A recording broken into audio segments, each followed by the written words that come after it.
Today on MuscleCar, Altered Ego is back for some critical upgrades, tips on TIG welding aluminum, and a little Mercury with big attitude.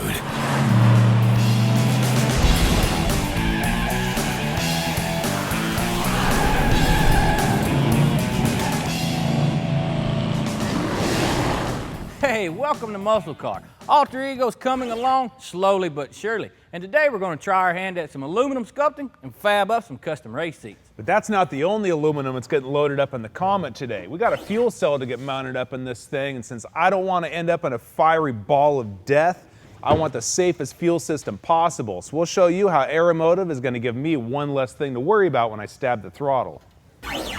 Altered Ego started life as a plain old 64 Comet, but we've altered the wheelbase, stiffened it up, welded in a roll cage, and swapped out the steering and suspension to turn it into an old school AFX drag car. Aeromotive sent us this prototype of the new fuel cell. Now the really cool thing about it is that it uses an in-tank sump box, an electric fuel pump, and fuel filter. Now Aeromotive's fuel pumps are the most versatile on the market. These will run either a carbureted daily driven engine or even a high horsepower EFI setup. All you have to do is swap out the regulator and you're good to go. Now the sump box means that there's always fuel by the pickup, so you never have to worry about vapor lock or pump failure. And this whole system is available as a weld-in unit, so you can retrofit almost any tank, whether it's a stock or a custom. We got all our measurements and decided how to place the tank, so Tommy's cutting the pieces for the mount. The main thing to keep in mind when mounting a tank is placing it so that in case of a collision, it won't be punctured or torn loose by its own weight. One nice thing about Aeromotive's tank is that it can be mounted in any direction because there's no rear sump and all the lines feed in through the top. This means the same tank will work for a drag car or a road race car. Got it? Yes, sir. Oh. We're using nuts as spacers to get the frame away from the tank so it'll be easier to weld.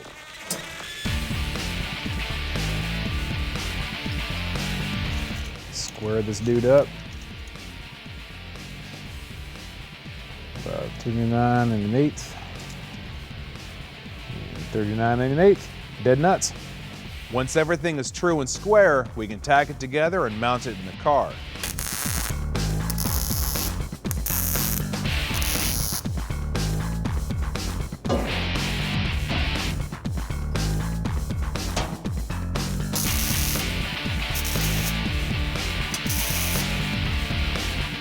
With the mount tacked in, it's time for one last test fit. Make sure everything clears here. We got clearance to the bars. We think. Once I weld it, it's there. Think that dog will hunt. Right on.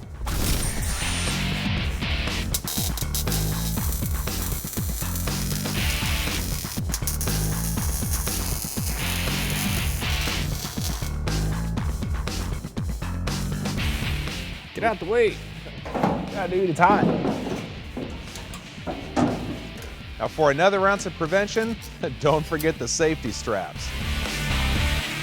We'll get the fuel lines and the pressure regulator installed once we finish out the tin work around the tank. And that means we can move on to fabbing up our seats. But before we get to those, we're taking a trip back to the classroom for some TIG Welding 101. That's coming up after the break. Hey guys, we're back. The custom seats we're building for Altered Ego, like most racing seats, are going to be fabbed out of aluminum. And the best way to weld aluminum is with the TIG. Now you've seen us do a lot of TIG welding here on the show, but there's always new techniques to be learned. So we're bringing in an expert to help us demonstrate how it's done. This is Jim Nye from Miller Welding. Thanks for coming in today, man. I appreciate it. More than glad to help anytime. Awesome. So I hear you brought in some new stuff to show us. This is the 875 plasma. Relatively new machine from Miller. It's a 7/8 quality cut machine. Let me swing around here just a second.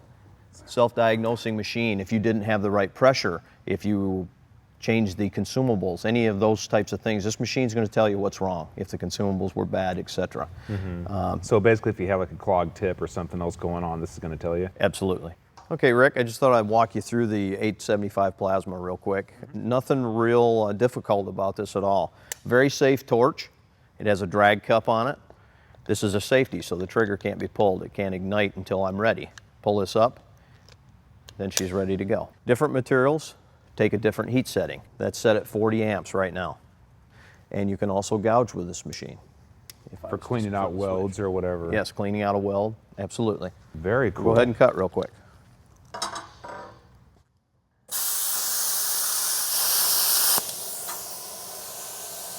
Nice clean cut.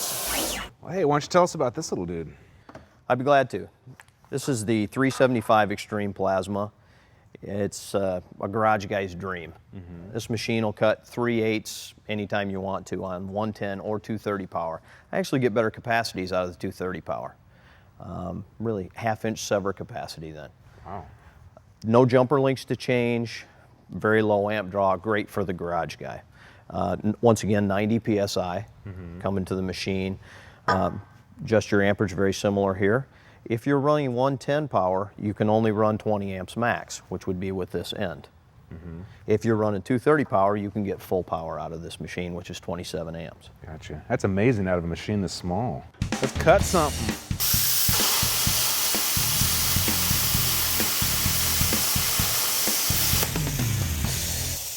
I found some scrap aluminum, but before we start sticking it together, why don't you give us the basics on how to set up a TIG? Well, this is a very simple machine, relatively new. It's called the Diversion 165. It's a full package machine.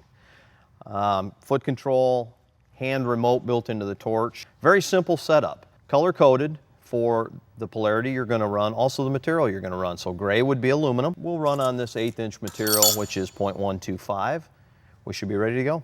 Okay, I'm going to tack this piece in a couple spots so it doesn't spread out and get away from us, and then we'll go ahead and make a weld. Cool.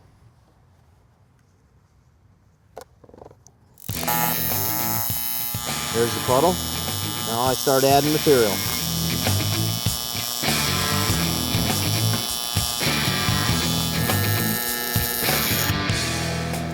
Okay, well, it looks pretty straightforward here when you're welding together two pieces. It's the same thickness, right? But what happens when you got two pieces that are different? It's the same technique, same everything, except I concentrate my heat to the thicker of the two materials. We've already had this piece tacked up. Now we come from the thickness that we had here, it's 0.125, and we set it for this material, the heavier of the two materials. And we're going to concentrate our heat to the thicker of the two materials and let it blend back into the thinner. Okay, so almost like when you're MIG welding. You take your heat from there and you draw it up onto your thinner. Absolutely. Okay, gotcha. There we go. Okay, so I'm concentrating my heat on the bigger of the two materials.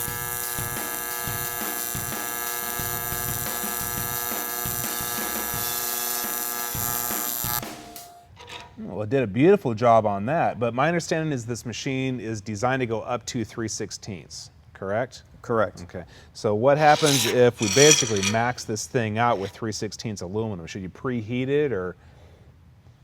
There's two things that you can do when you get up close to the capacity of a machine. Preheat, as you mentioned, which is normally done with a propane torch or a rosebud on an oxyacetylene torch. You have to be careful not to put too much heat into it, but you can easily do material that's thicker than a machine should do for short periods of time. The other thing you can do is what you've done here, is bevel the material, and we went ahead and tacked this, and we gapped it a little bit. We'll get a little separation to get a little better penetration into that bead. There's the puddle.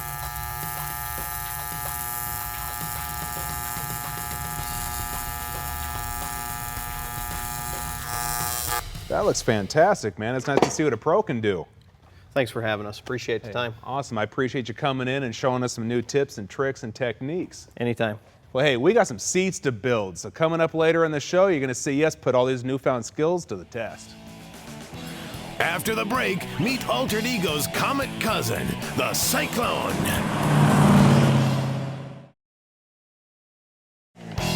Today's flashback, a 1964 Mercury Comet Cyclone.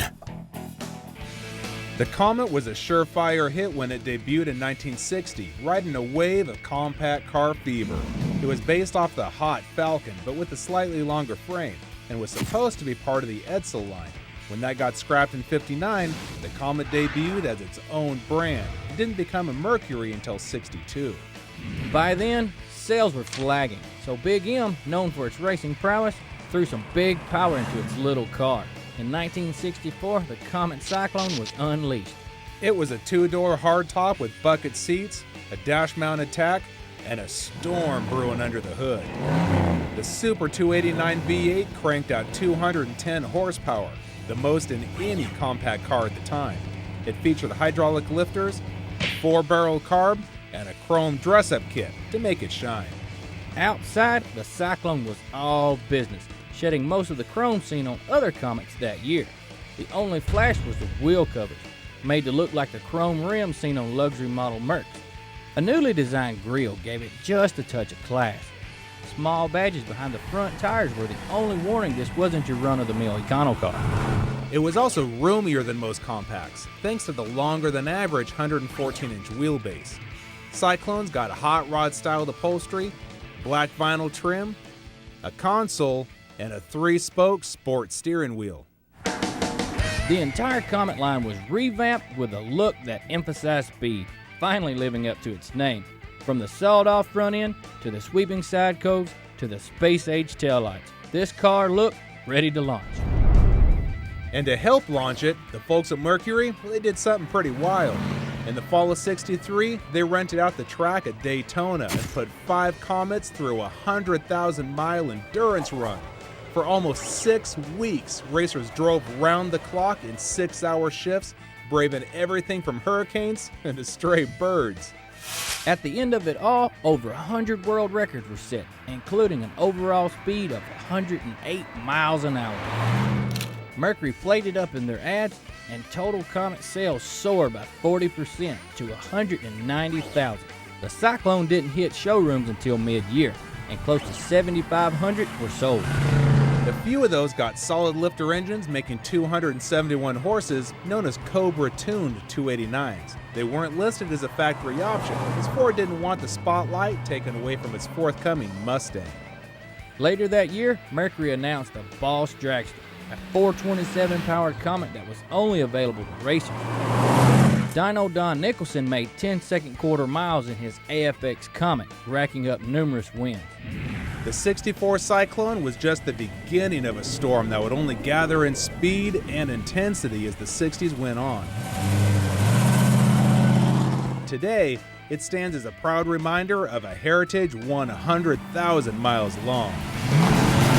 Coming up, race seats from a catalog? Come on, we're building them.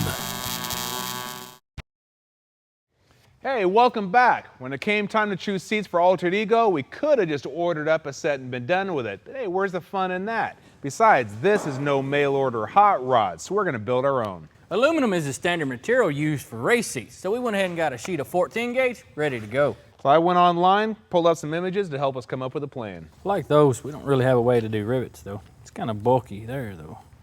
Well, I like the higher bolsters on it though, because it helps hold you in a little bit. What I don't like about this one though is the back. I like that it has too much of a modern kind of a look to it, you know? Right? This one I like if we raise the bolsters a little bit to give you a little bit more support on the side, but I like the shape of the back of it. So I was thinking maybe do something along those lines. What do you think about the holes though? Too many. That's way too many. Get rid of them or reduce the number? Get rid of some of them. Keep a few. Maybe even change up. I like this other side. It's got different sizes to it. I like that look. Well, what about, you mentioned to me before you had an idea about doing like a reinforcement around the outside of it. Yeah, we could put up some of the holes around here to help dress up the side. Yeah, I like that idea. Let's get started. All right, sweet. All right, what kind of room we got here? With about 3 inches from the tunnel, about 17 inches would work. Yeah, that'll give us room. 17, we can run a runner over here and then come off of this cage over here for the other side for our mounts. Yeah, that'll work.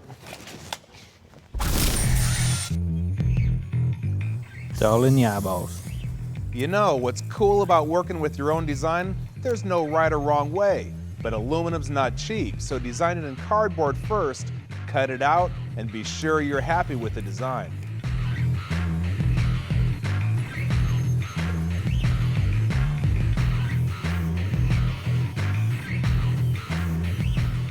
Something like that. Yeah, I like that. That'll give us a nice gentle curve on the top. Right where that first break comes in is just about the time that that's going to be rounding off under your shoulder.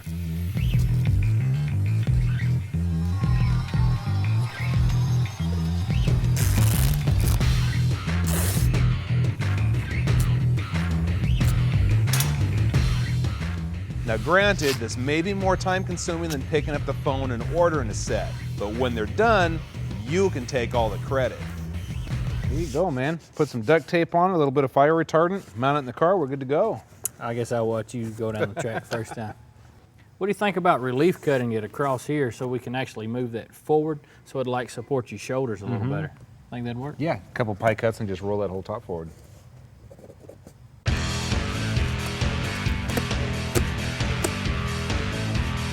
With the cardboard version looking good, it's time to break it down and transfer it to the aluminum.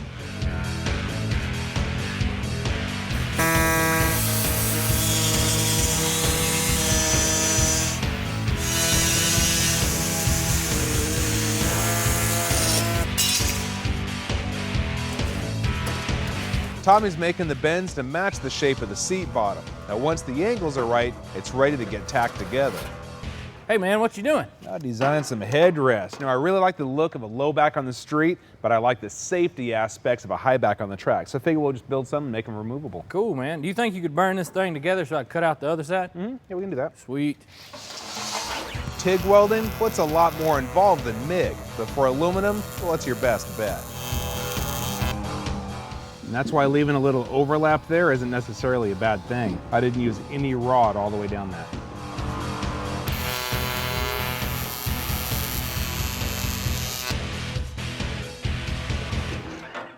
Well, that gives you a pretty good idea what these seats are going to look like when they're done, but I still have to build the headrest, add a bunch of bracing, and build the tracks. Plus, I still have a whole bunch of welding yet to do, and I really don't want to bore you guys with all that. So until next time, we're out of here.